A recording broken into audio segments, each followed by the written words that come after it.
We come. Well, intro pa lang yan. Bago natin simulan, kung trip mo ang mga ganitong video at samot-saring kalokohan, subscribe mo na yan. Kontra umay, pag ikay nalulumbay. Tara na at sumubaybay.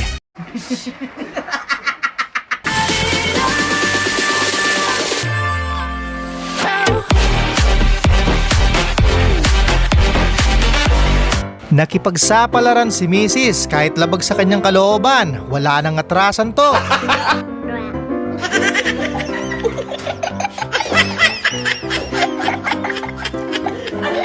Well, sinulit naman ni ate ang panggu-good time. Sino ba namang hindi matatakot? Bukas sara ang pinto ng elevator.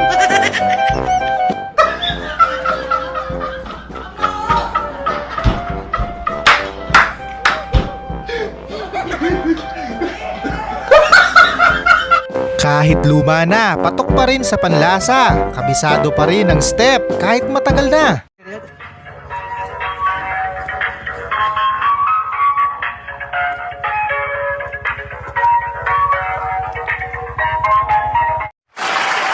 Nabulilyaso ang diskarte ng kumag. Huwag si ate, iba na lang. Pensé que me estaba haciendo ojitos. Mabilis pa rin maglakad si Lola kahit may edad na. Isang akbang lang ang layo agad ng narating.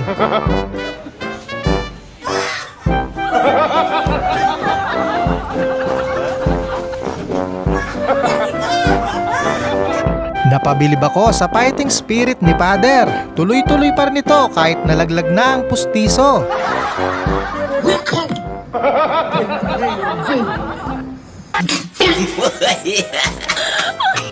Just to have you to. Isa ito sa mahirap na sitwasyon. Mahirap sumugal. Pag bumitaw ka, may bukol ka.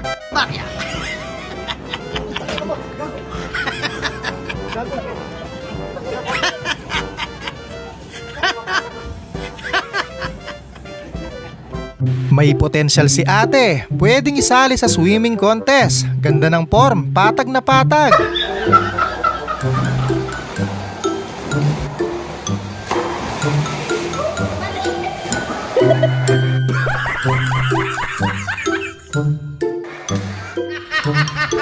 Pag napadpad sa malayo, dapat safety first. Gaya ng isa dyan, naka-helmet.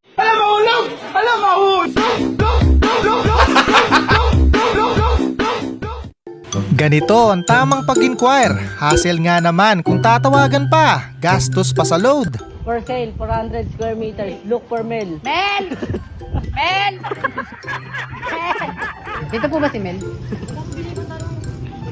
Hindi uso ang alarm clock. Mapler ang in ngayon para gising pati kaluluwa.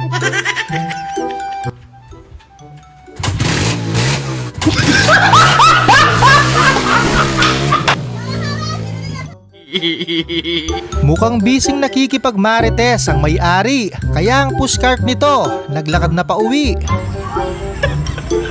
Sana all ligtas.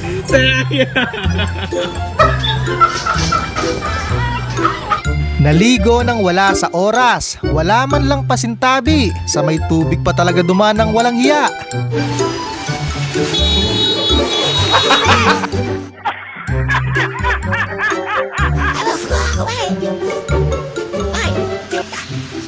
Huwag mong idamay ang may-ari. Di yan kasama. Mali ka ng inasinta.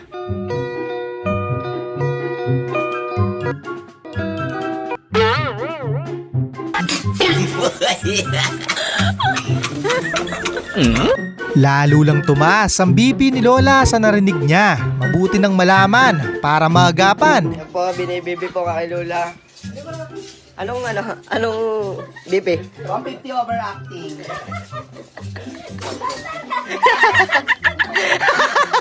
Pabilisan daw silang lumangoy, pero hindi ito naging patas. Kitang-kita ang pandaraya ni Kuya.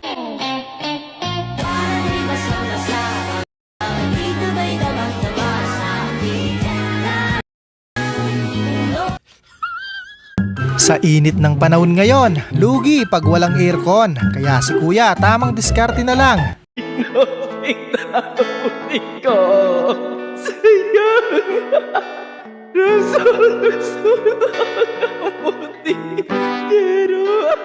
Minsan, mahirap talagang magbida-bida, lalo na sa mga mahirap na sitwasyon gaya nito.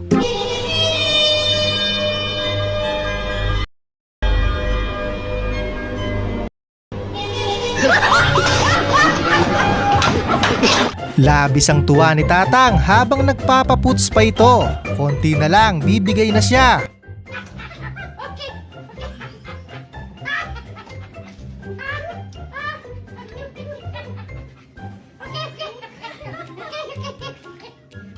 Paniwalang paniwala ang dalawa sa magic ni Kuya. Nasyak pa talagang mga ito.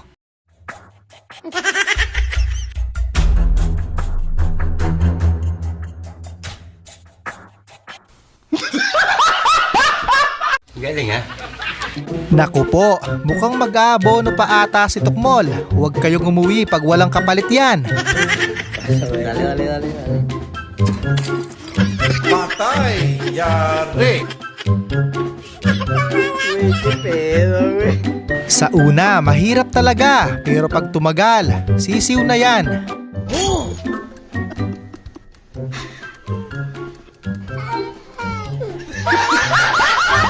Walang makitang kalaro, kaya pati ito pinagdiskitaan na para daw gumaling sa opensa.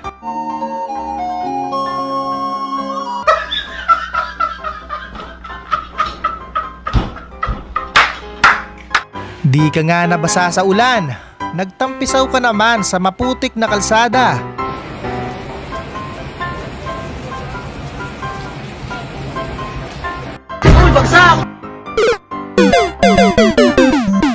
Buti na lang, lahat ng nagsosuot ng Jolly Mascot mababait. Kawawa sana si ate, isang sampal lang, tulog agad.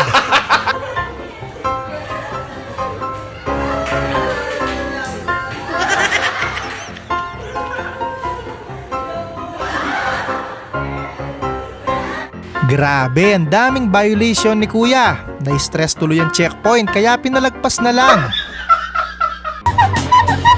Patay! Yari!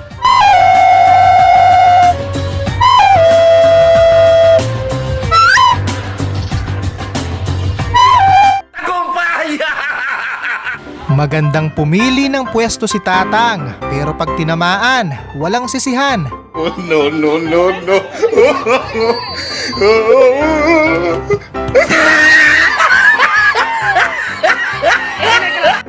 Labis na yan, ang mata sa manibela, hindi sa legs ng dalaga.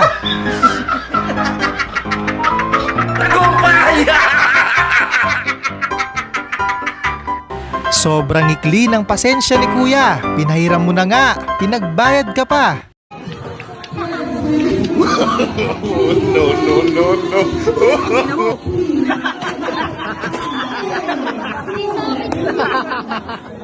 Di sa akin yun. Bayad. Literal na isa laban sa lahat. Paglabas mo dyan, isa ka ng badminton master.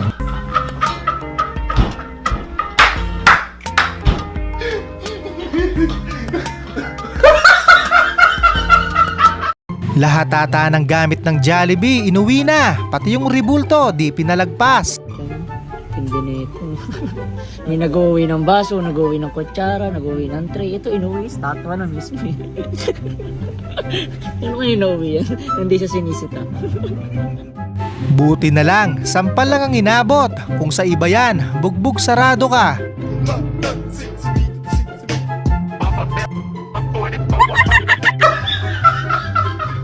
Samantala, sa kagustuhang mag-dunk ni Kuya, na out of balance ito at bumalandra sa damuan.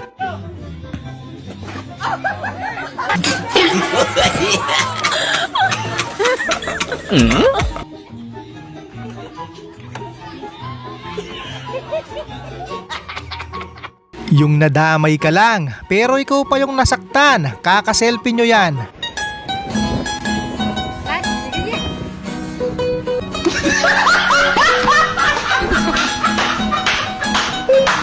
Labis ang tuwa ni Kuya, kaya hindi niya napigilan ang kanyang sarili. Sa wakas, nakagraduate din.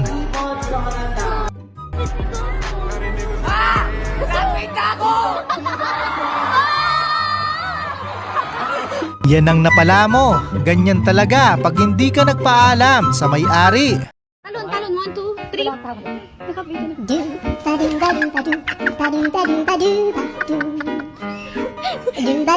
Bawal mag-deny. Kitang-kita ng dalawang mata ni ate. Nag-e-enjoy si kuya. Lagot. Gera na to.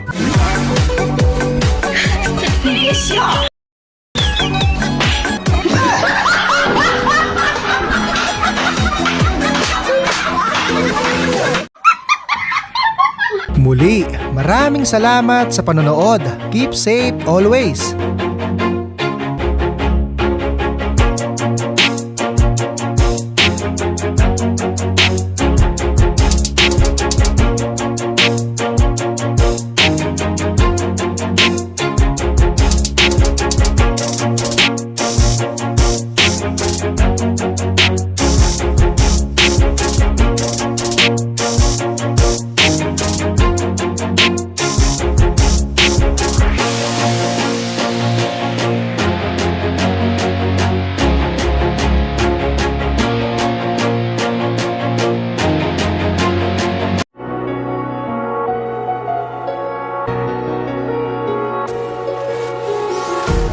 Empty hearts, a neon light.